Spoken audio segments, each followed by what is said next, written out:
Hello, please meet today's guest, Fabricio Costa. What kind of mistakes did you make in the first startup? Well, lots of mistakes. The first one was raise capital too early, dilute my shares and equity and from the other co-founder also. And then we got venture capitalists, and in the end our equity was so low that when the company was sold, we got much less than we expected. And then when building the company, the mistakes are you build something, and that's how you learn. You build something that you think before you analyze if the market really wants that solution or the product, and you think it's amazing. And then when you start talking to potential customers, they say, well, that's not really what we needed. We needed X, Y, and Z because they have already a mindset. And then you have to pivot a lot.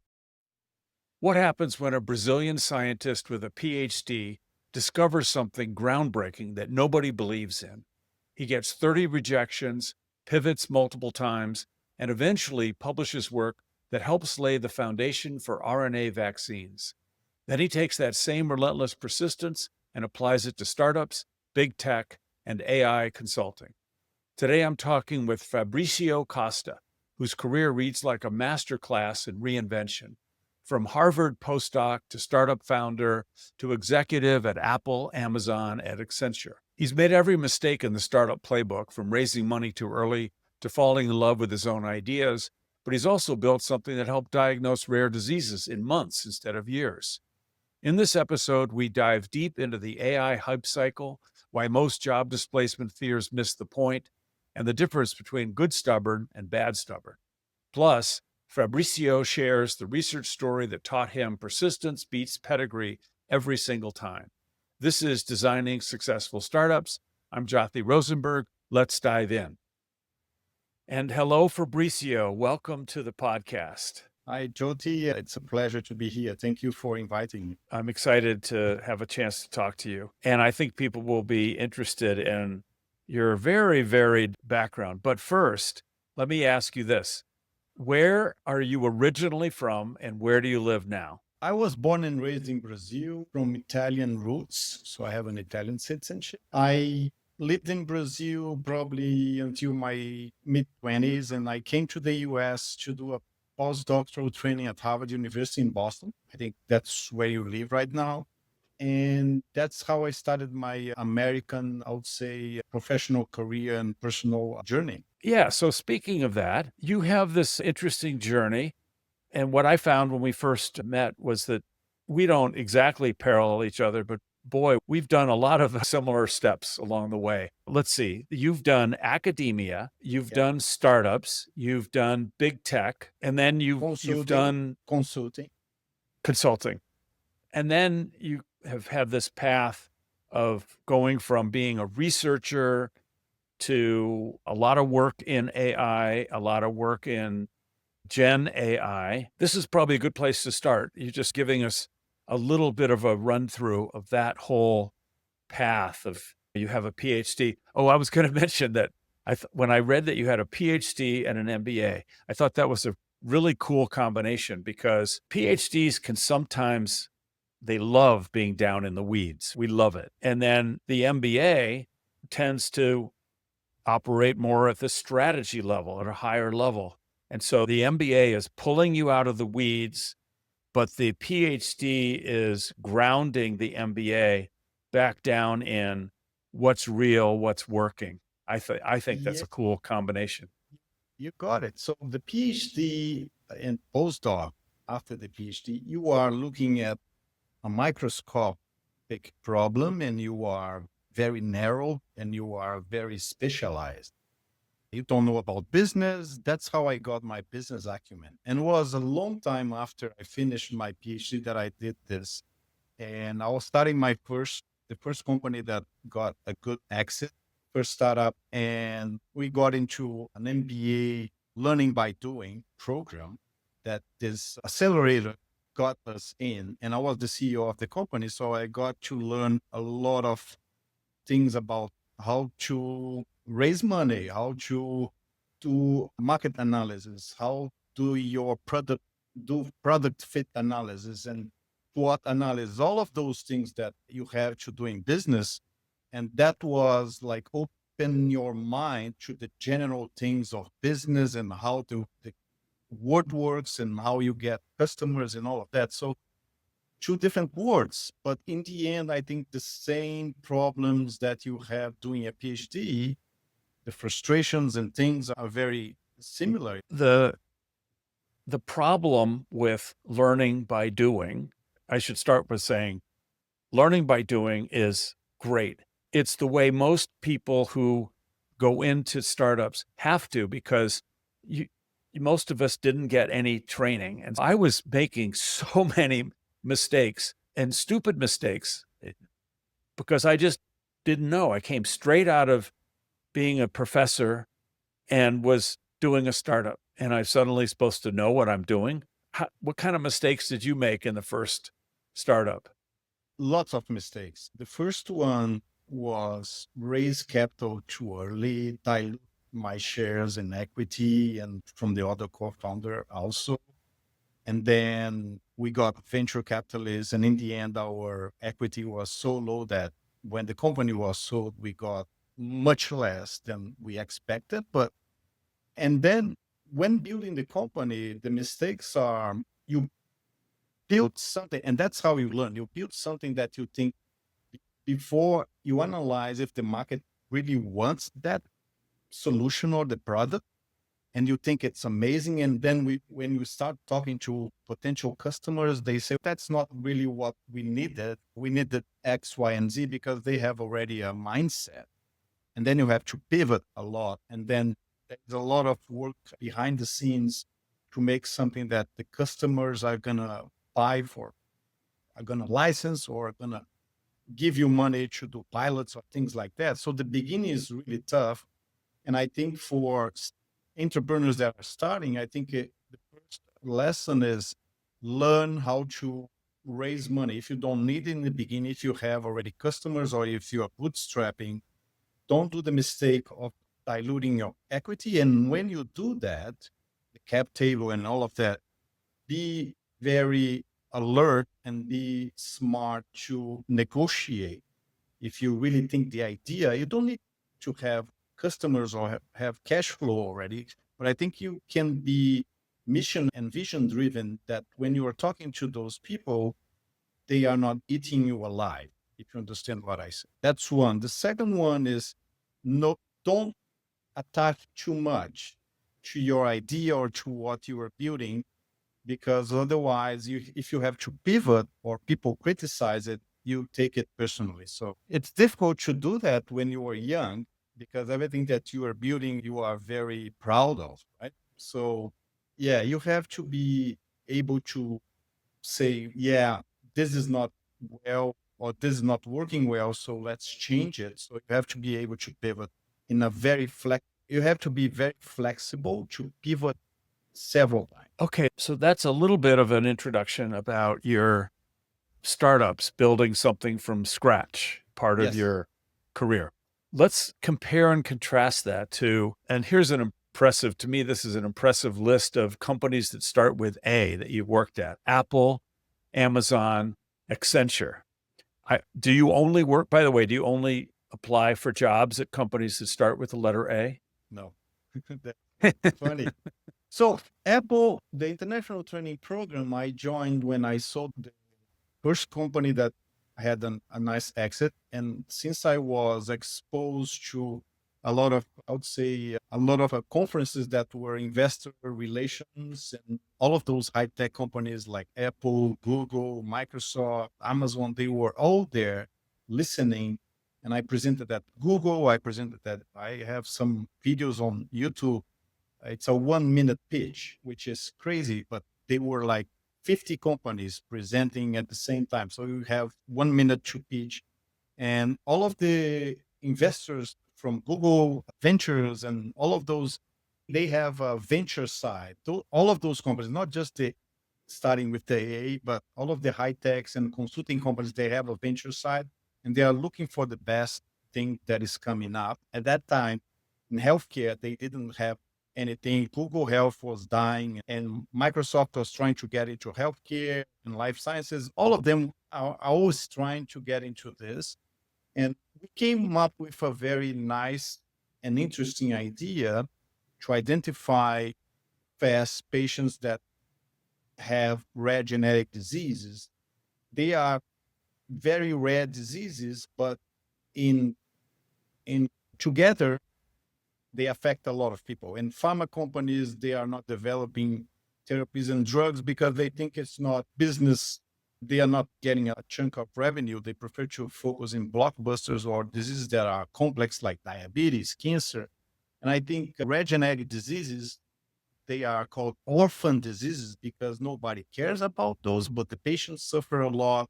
I think the relatives suffer a lot. I think we built something to accelerate, like what would take 10 years, a decade, to help diagnose a disease from a patient in 3 to 6 months.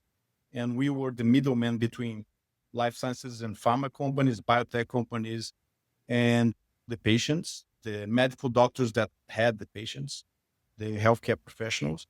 And that was something that today, ChatGPT, if you type signs and symptoms and genes associated, it can give you the response really quickly.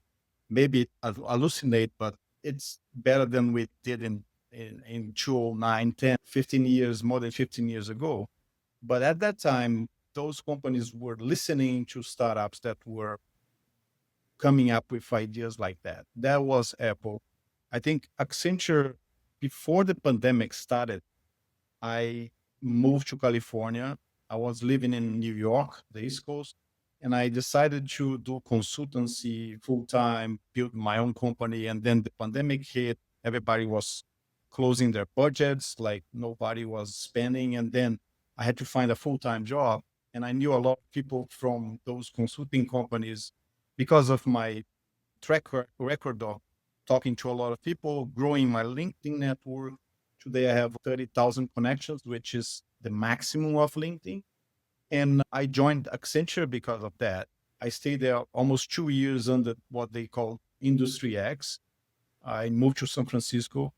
And then Amazon was something that I've done with them because they were building, they're still building their Amazon pharmacy business, like delivering medications at people's doors, which is there's a lot of setbacks and privacy concerns with medical records, and I was helping them in those issues. So when you were at Apple, you mentioned to me when we first met that you were in a developing country when you were working for them. Which country was that? It was Brazil, so South America. Oh, it was Brazil. Yeah, Apple started the Apple Developers Academy in 2015 in Brazil, and they wanted to grow the market share in developing countries. They wanted to increase the apps in the app store that were focusing in problems, quote unquote, that affected those countries. It was a very social problem. It wasn't the D&I, diversity and inclusion program that Apple has. And they were starting something that lots of those high tech companies do. So bringing back to the community something. And they needed a leader that spoke Portuguese and English and that could help start the program in a developing country like Brazil. And I started this with one site in the capital of Brazil, Brasilia. And when I left, I stayed for 5 years. When I left, they had 12 sites all over the country. And today they have sites in the Philippines, Indonesia, Italy, in Europe. It's not just developing countries anymore, in South Africa and Detroit in the US. So they have That's funny they have a because I'm from Detroit and you just called it a developing country. Michigan, yeah. No, the beginning was that, but then they had a deal with GM, and they they wanted a site close to GMC, and that's how I think the University of Michigan, I don't know exactly, got a site. So all of those sites were associated to either college or university. So the students that were doing any course could come to the program, not just computer science, 1 year program, learn how to code in iOS, develop, they use something called challenge-based learning, CPL or PBL, problem-based learning.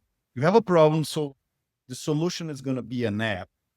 And they could be 3 to 5 students each year developing an app. And in the end, in 5 years, I think we delivered like more than 300 apps, because some of those projects would die in the process because of the selection, and some of them would pivot and evolve. It's like starting a company, building an app, but then you can pivot along the way. And I would deal with developers, data scientists. At that time, we had some AI, machine learning, AI, ML, designers, which I love. I love design. I think it's amazing to develop the app logos, and they would design the app config, like the setup, the back end, the front end, and then the software engineers and the developers would develop the back end of the app. And that was fun. A lot of apps that are still used today, they were developed. Probably of all the people I've talked to, you've got to be the most experienced and advanced in AI research and whatnot. Might be good to have a short part of our conversation here be about AI. As we all know, it's moving very fast. I could no longer do what I'm trying to do in my work without my AI assistant. In particular, I'm developing Oh, you this. have one. Interesting. Yeah, no, I just paid for one. Okay. I chose to use Claude.ai. I really like that one. And Anthropic. And we are what doing I'm free doing, advertising for the companies, but I don't know. yeah, I know. Hopefully they're happy that I'm saying this. Anyway, what I'm doing that I need such good, strong AI support for, and then I want to hear all your thoughts, is I'm building this set of online courses for startup founders, wannabe founders. I'm calling it Who Says You Can't Start Up. It is a set of 60 lessons. I think I shared with you a little bit about it. Yes, you did. Yeah. Oh, you and as I'm feedback about that, but oh, good. Anyway, so I've got the first 45 lessons done. There's going to be a total of 60. Each time I'm working on a lesson, I get Claude to read my script, correct any errors. When I'm trying to create some nice visuals, Claude is extremely good at generating SVG based images. And yes, so they're great. And I'm able to, I'm not that good with graphics myself anyway. So it would really take me a long time to create these things.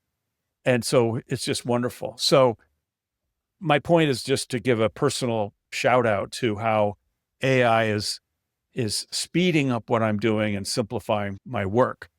Tell us what you think is being hyped versus what's real and where the opportunities are. And I also want to hear your thoughts about, do you have any, like, long term, when you look way out, do you have any fears or concerns about where AI might go? Hi, the podcast you are listening to is a companion to my recent book, Tech Startup Toolkit: How to Launch Strong and Exit Big. This is the book I wish I'd had, as I was founding and running 8 startups over 35 years. I tell the unvarnished truth about what went right, and especially about what went wrong. You could get it from all the usual booksellers. I hope you like it. It's a true labor of love. Now back to the show. That's a great question. I think everybody's talking about how AGI, right, is going to affect all of us and displace jobs. It's happening already, but I don't think we are there yet. I think there is a lot of hype, like you said, because all of those companies, and I won't mention names, they want to raise a lot of money. Let me tell you why. I read a lot. So this last year and this year, mid last year and this year, I took half of my day to do a quote unquote sabbatical to learn, because I saw this wave coming. I was using ChatGPT since they launched. I follow all of the conferences that all of those big techs are doing about what they are releasing, what is hyped, what is usable. And I think all of those companies, what they fear most is that they need a lot of processing power using GPUs, NPUs, and now you have TPUs also, not just CPUs, core processing units. You need a lot of graphics, like you said, to be able to reach something like AGI. So we are talking about trillions of dollars that they need to raise to build data centers. And they come to developing countries because the water is cheap, the land is cheap. And I was reading a book called Empire of AI that tells a lot of those stories. And I think the hype that they do is to raise money and affects the public like you and me. It's displacing jobs, yes, but all of this user focused AI that we see, I'm sending a prompt to ChatGPT, so I need to write an email, or I need to build an image, or I need to build a logo. That's fine. Everybody's using that. Oh, I need to do my homework. A student, they use all of that. They can use other tools too. You mentioned Claude from Anthropic. There are others, people that came out of ChatGPT or OpenAI, ChatGPT, that built those companies, and all of them are raising big amounts of the money. And I think the user focused, like AI or Gen AI, generative AI with retrieval augmented generation, that you use prompts. I think there's a lot of hype. I don't think AGI is is close. It's displacing a lot of jobs. But you mentioned AI assistant. So that's how I think that this big impact is going to be. So AI agents, you mentioned like using an AI assistant for you, but enterprise, they can decrease the cost of workflows, and they can use AI agents, orchestrating or autonomous agents. They are already using that. I see Salesforce using Agent Force to help inside, and they are 70% of what they do is being done by an agent, one agent or multi agents. So I think what is going to be displacing jobs really are those agents, and not necessarily they use large language models, which ChatGPT uses, Claude uses. They can use smaller amounts of data that are inside companies to help the company in some processes or workloads that is displacing jobs. Yes, so I think there's a big impact in the future of the companies. People are scared because low level or like easy to do jobs are going to be displaced. They are being displaced. That's the fear. But I don't think like writers from journals or writers from books are going to be displaced. I think there is always the creativity that humans still have. I don't think we are there yet. So my bet, personally, after reading a lot and seeing all of those presentations, is the that AI agents are going to be something that is going to be pursued, and it's going to be sticking around. But I don't have an idea on how those big corporations like OpenAI, it's not a corporation, it's still a non-profit, because they're struggling to transition. I think Elon Musk is suing them. There's a big fight. But I think Anthropic with Cloud and others, I think they are betting the end user, which is everybody like that is using.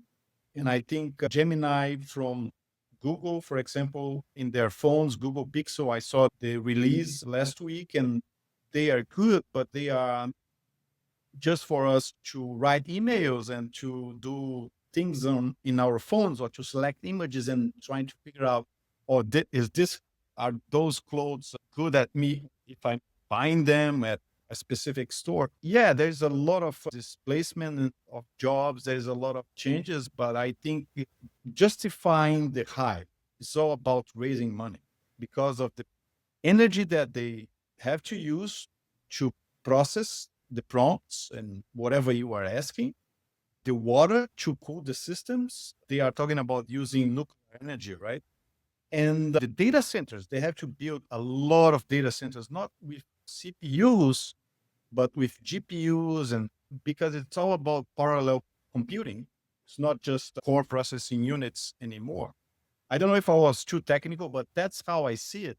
The hype is all about, oh, we need to raise money, a bunch of money, billions of dollars to make this thing going, but they don't really know where this is. I think if I'd like to read some analysis of it, but I do understand how the job displacement of low-level jobs and another area that you didn't mention of low-level jobs that are being displaced all across Silicon Valley is programmers, because these things are very good at doing the kinds of things that entry-level programmers would do. Yes, junior But they're programmers, yes.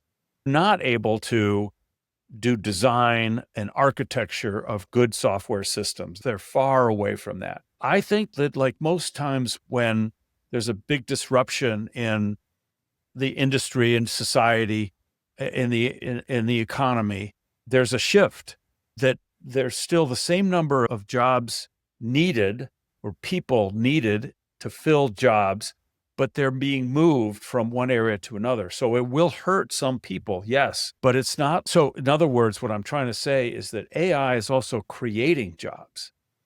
And Yeah. what's At the same time that is displacing some jobs, and it's good that you mentioned that software engineers that are out of college, they are struggling to find jobs.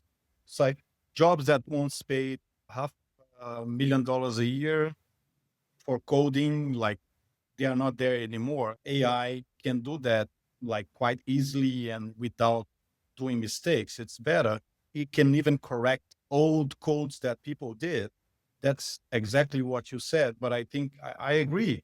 I think the job market is going to shift, and AI literacy, not, you don't need to know backend or how it's working. Literacy is like how to use this to make my workload fast, better, cost effective, time effective, and things like that. I think that's where we are moving. And then people can do creative things on the side. They have more time to do other things. That's how I see it. Yeah, I agree with you. And I think that just on our own little tiny microcosm of my family, suddenly everyone in the family is discovering one of the two, ChatGPT or Claude, and it's enabling them to do things they couldn't do before, including things that are making them better at their job and do more at their job. And so that's really creating opportunities, because somebody else can come in and say, oh, now I couldn't have done this kind of thing before, but now I can. And so it's pretty interesting. Interesting, and it's scary because I presented the ChatGPT thing to my dad, and he was like, at first he didn't understand, and now he's using, and he likes it because, oh, I don't need to do nothing against Google. I don't need to do a Google search. I can try to search whatever I need, a recipe or something, using the tool that Gen AI is offering. But at the same time, like I said, they're still figuring out subscription alone. It's not going to make them money forever. I think the business model is struggling still. I don't know. Yeah. Business models are very hard to come up with for new kinds of products. I'll tell you though, it's interesting you said that, because my wife has pretty much stopped using just plain Google searches, and she only finds things using ChatGPT. And you're right. We ate a dinner last night based on a ChatGPT recipe.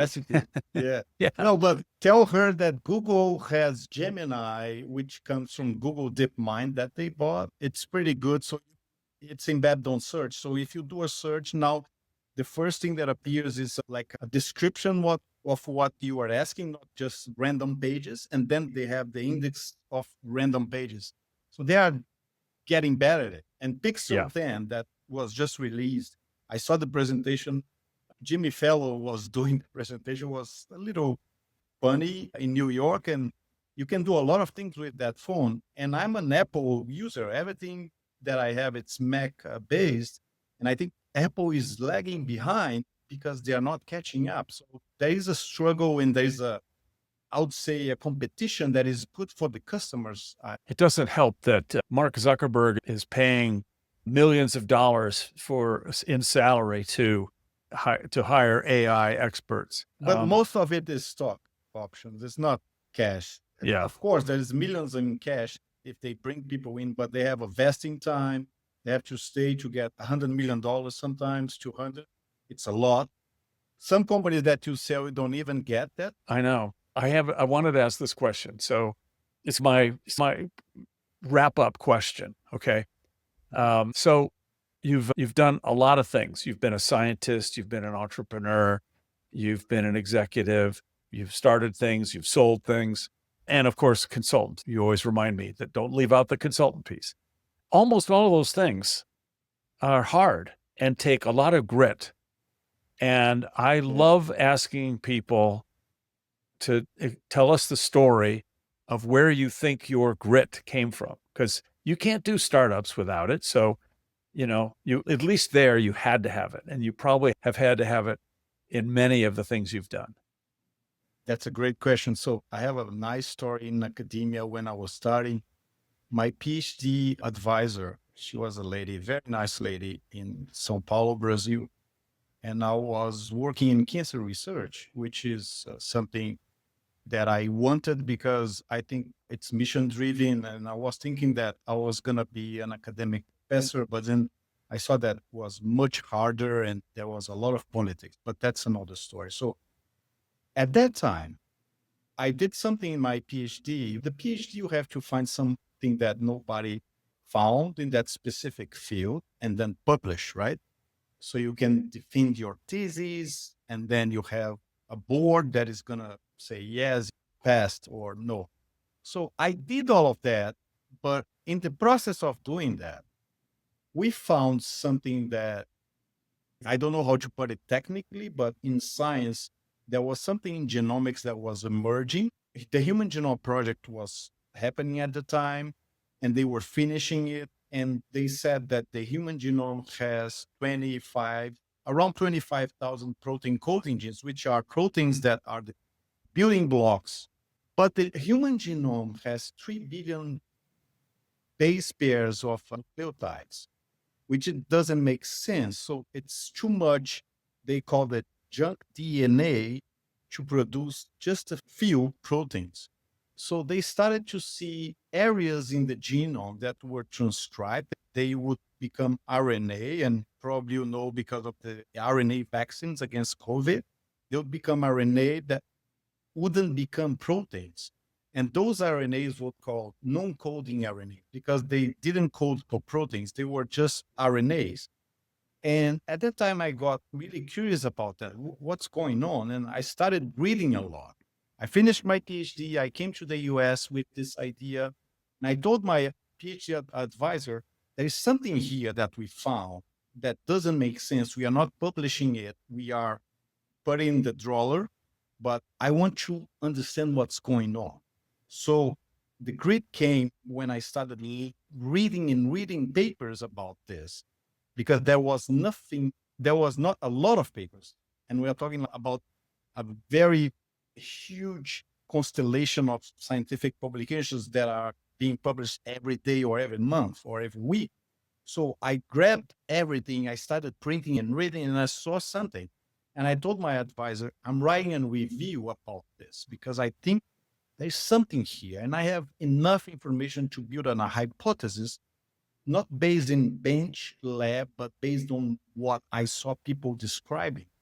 And she told me, she said, reviews are not for everybody. You have to be a professor. You have to be well known in the field. You have to be X, Y, and Z. You're not publishing anything. I'm sorry, I'm not participating. I said, I'm going to try, right? So I wrote the review. My English wasn't very good at that time. And I had to rewrite several times, like pivoting a lot of times, because constantly new publications were coming out. And I came to the US, and the guy on Harvard that was my advisor in the postdoc, he said the same thing. And I said, no, I want to do this. Can you help me out? And he said, I'm going to read to you, but I don't think this is going to go anywhere. So what I've done was I wrote the review. This was when I was 26 years. And I said, I'm going to publish this anywhere because I think it's important. So I started with the top journals like Nature, Genetics. I sent a letter to the editor. I did all by myself. I got like more than 30 rejections. Like I started from the top to the bottom. And then once a journal called Gene, which it's a very respected journal, but doesn't have a lot of impact in the scientific community. A Japanese editor said, send me the manuscript. I'm interested. Then I said, that's the first one that asked for the manuscript. So I sent it. And after a week, he replied me back and said, I think it needs some changes, but I like it. We are going to send it to review, but you have to change X, Y, and Z.